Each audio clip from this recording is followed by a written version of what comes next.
ओम नमः शिवाय गुरवे सच्चिदानंदमूर्तये निष्प्रपंचाय शांताय निरालंबाय तेजसे। हरिओम प्रभु जी, आज के इस अध्यात्म परिषद में आप सबका स्वागत है। आज का प्रश्न मुंबई से पूनम भाटिया जी का है। परसों उन्होंने जो प्रश्न पूछा था उसी के अंतर्गत ये पेटा प्रश्न उन्होंने किया था, लेकिन ये सेपरेट चर्चा करने योग्य था, इसलिए हमने बाकी रखा था। उन्होंने पूछा है कि नियम, मंत्र जाप आदि नियम पूरी तरह से ना निभा पाने का गिल्ट बार बार होता है। मंत्र जप आदि नियम पूरी तरह से नहीं निभा पाने का गिल्ट, अफसोस, गिल्ट माने अफसोस, बार बार होता है। माने कि उसका क्या करें। सुनिएगा प्रभु जी, इसका बहुत सुंदर समाधान है। देखो, हम जब नियम लेते हैं तो कौन नियम लेता है? अहंकार नियम लेता है। और ये अध्यात्म में आगे बढ़ने का अहंकार सात्विक अहंकार है। तो ये अच्छी बात है, इसको तो पालना चाहिए, इसको बनाए रखना चाहिए।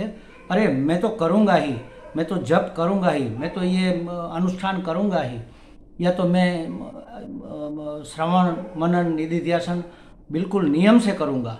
तो ये सात्विक अहंकार है।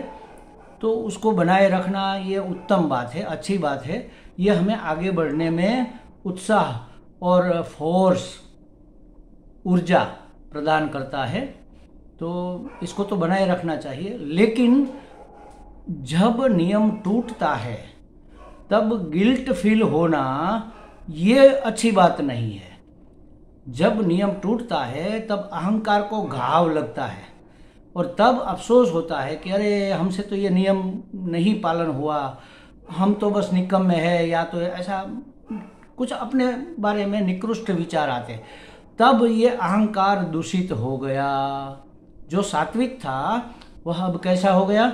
थोड़ा उसमें रजस, थोड़ा उसमें तमस, थोड़ा रजस और ज़्यादा तमस उसमें मिल गया। तो ये तो बहुत बड़ा नुकसान हो गया।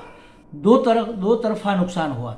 एक तो नियम पालन जो नहीं हो सका, नियम टूटा, तो उसका तो नुकसान है ही, लेकिन अहंकार भी बिगड़ा, ये दुगुना नुकसान हुआ।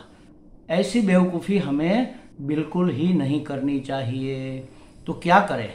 उसका एक सुंदर उपाय है। देखो प्रभु जी, एक तो उसको सात्विक बनाए रखने के लिए गिल्ट को नहीं करना चाहिए, हमें अफसोस नहीं होना चाहिए। लेकिन होता तो है, अब क्या करें?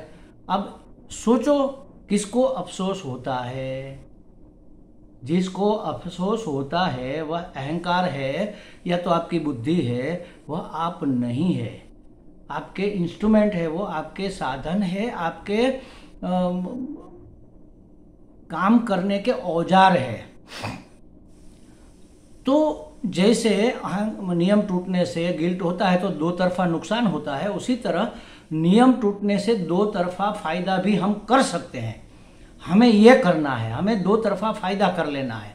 एक तो जब नियम टूटे तब आप देखो क्या क्या हो रहा है भीतर के, जो प्रपंच चल रहे हैं ना, जो विचार आ रहे हैं गिल्ट के, जो अफसोस हो रहा है उसको देखो। हाँ, ये अफसोस के विचार, ऐसी वृत्ति उठ रही है। किसको उठ रही है? हमें नहीं उठ रही, हम तो देख रहे हैं। तो जो अफसोस के विचार उठ रहे हैं, गिल्ट की वृत्तियां जो पैदा हो रही है, उसको देखते रहो, दृष्टा बन जाओ, साक्षी बन जाओ उसके। तो एक तो आप बहुत ही अपने अहंकार को शुद्ध और सात्विक रख पाओगे, पहला फायदा। और दूसरा फायदा, मैं आपको एक अनुभव की बात बताता हूँ। अभी मैं भावनगर में कैंप करके आया। वहाँ हमारे राधा जी है, उसने एक बहुत अच्छा रास्ता निकाला अध्यात्म मार्ग में आगे बढ़ने से। वो तो पारिवारिक जीवन जी रही है, कई लोगों का संचालन, भरण पोषण सब कर रही है, और फिर भी अध्यात्म में उतनी रुचि रखती है कि हमें भी बहुत सुनकर खुशी होती है, बहुत ही खुशी होती है। तो उसने क्या रास्ता निकाला कि जब भी कोई आध्यात्मिक काम हो या प्रवचन सत्संग में जाना हो या कोई अच्छा काम करना हो, उसी समय कोई विक्षेप आ गया तो एक क्षण रुककर अपने आप को वो कहती है कि देखो, ये है कसौटी जिंदगी की, ये परीक्षा आ गई, हमें इसमें पास होना है। मतलब विक्षिप्त नहीं होना है। जो बीच में हर्डल आ गए, व्यावहारिक काम आ गया, कोई रुकावट आ गई, तो उसको धीरे से अपना रोल निभाते हुए, अपनी भूमिका निभाते हुए उसको पार कर दो और मन को बिल्कुल शुद्ध और सात्विक रखो। और फिर आकर वो हमें बताती है कि स्वामी जी, आज एक परीक्षा आई थी, हम उसमें पास हो गए। ये क्या हुआ? ये तप हुआ महाराज। कसौटी जो आ गई, जो विक्षेप आ गया, तान तितिक्षस्व भारत, गीता जी में भगवान ने कहा उसको तुम सहन कर लो। ये सहन कर लेना बिना कोई प्रतिकार के, खुशी खुशी सहन कर लेना, इसी का नाम तो तप है।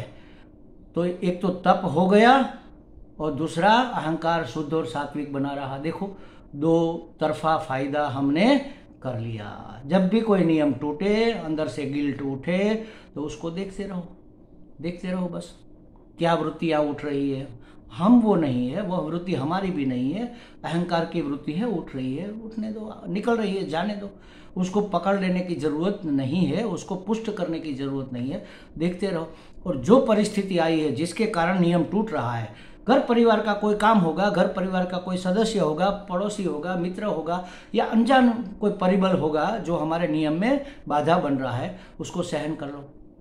उस कसौटी में पार उतर जाओ, परीक्षा में पास हो जाओ, तप हो गया।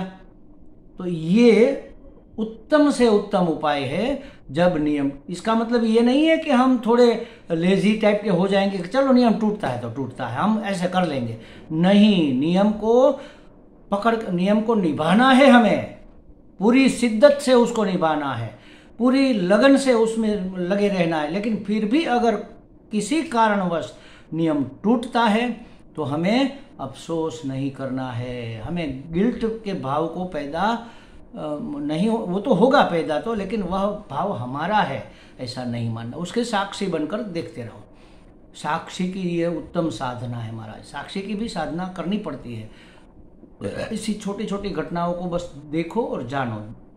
देखना और जानना, इसी का नाम साक्षी है। दृष्टा बनो, ज्ञाता बनो, इसी का नाम साक्षी है। देखते रहो, विचार उठ रहे, कहाँ से उठ रहे, कैसे उठ रहे, क्यों उठ रहे, बस देखते रहो। उसके बारे में सोचना नहीं है, सिर्फ देखते रहना है।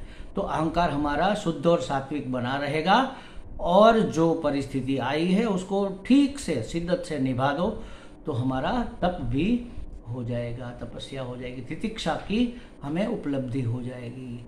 दो तरफा नुकसान हम कर रहे हैं, उसके बदले में दो तरफा फायदा किया जा सकता है। ये टेक्निक है महाराज, ये बहुत गुप्त रहस्य है।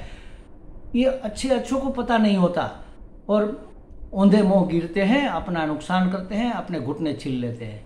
ये नहीं करना है महाराज हमें। ये रहस्य की बातें थोड़ी समझो, थोड़ा संभलो महाराज, थोड़ा अपने आप को संभालो, तब आपको फिर कोई डिगा नहीं सकता। आपकी सात्विकता में कोई मेल मिला नहीं सकता। हमें लगता है छोटी सी बात है लेकिन बहुत महत्वपूर्ण है। हमें लगता है पूनम जी को कुछ स्पष्टता हो गई होगी। हरि ओम।